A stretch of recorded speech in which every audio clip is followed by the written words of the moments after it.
Well, new research has found a rise in diabetes cases in New South Wales is putting more people at risk of heart disease. The Australian Diabetes Council is calling on the government and community to act together to curb the problem as part of Diabetes Awareness Week.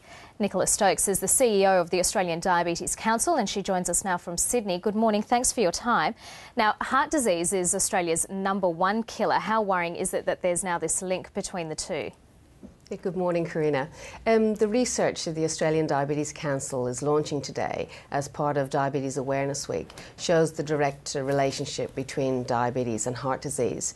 Now, this is concerning, of course, because diabetes is Australia's fastest growing chronic disease, and every 5 minutes an Australian is diagnosed with diabetes. That's 290 people a day being told that they have this incurable disease, diabetes. Now, the important part of this in relation to heart disease is that if you have diabetes, you're 2 to 4 times more likely to be impacted by heart disease. Because these are really staggering statistics. So the number of Australians with diabetes is expected to double in just 4 years' time. Yeah, absolutely. We're going at about 10% per year, fastest growing chronic disease in Australia and the world. And the other really important and frightening fact for us is the 4% of the Australian population whose diabetes has been diagnosed actually account for 12% of the total health bill. And of course, type 2 diabetes is preventable. In 60% of cases, you can actually prevent it. There are things that obviously governments and organisations like ours can do, but as individuals, it's important. There's a few things we can do.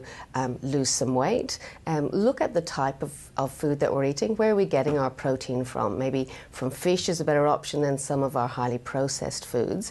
But the other interesting point is we're getting about 30% of our carbohydrates every day from snacking. So if we even took that little step of reducing the amount of snacks that we have, we'd be able to take that big step forward in losing some weight. How do people know if they're at risk of type 2 diabetes? There's a really easy test that you can take. You can download it from our website, australiandiabetescouncil.com.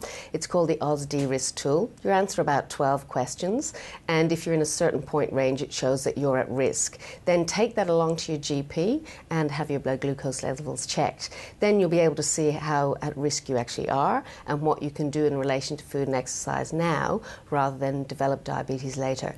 Nicola Stokes, do you think that's part of the problem, that a lot of people aren't really well informed as to the risks and whether they might be susceptible to type 2 diabetes? Yeah, I think it is, Karina. Also, the message about food and exercise, I think, is sometimes floods the market and it's the answer to everything.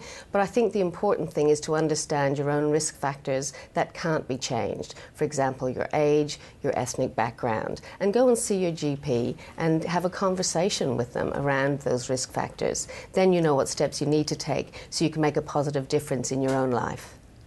Nicola Stokes, we thank you for your time this morning.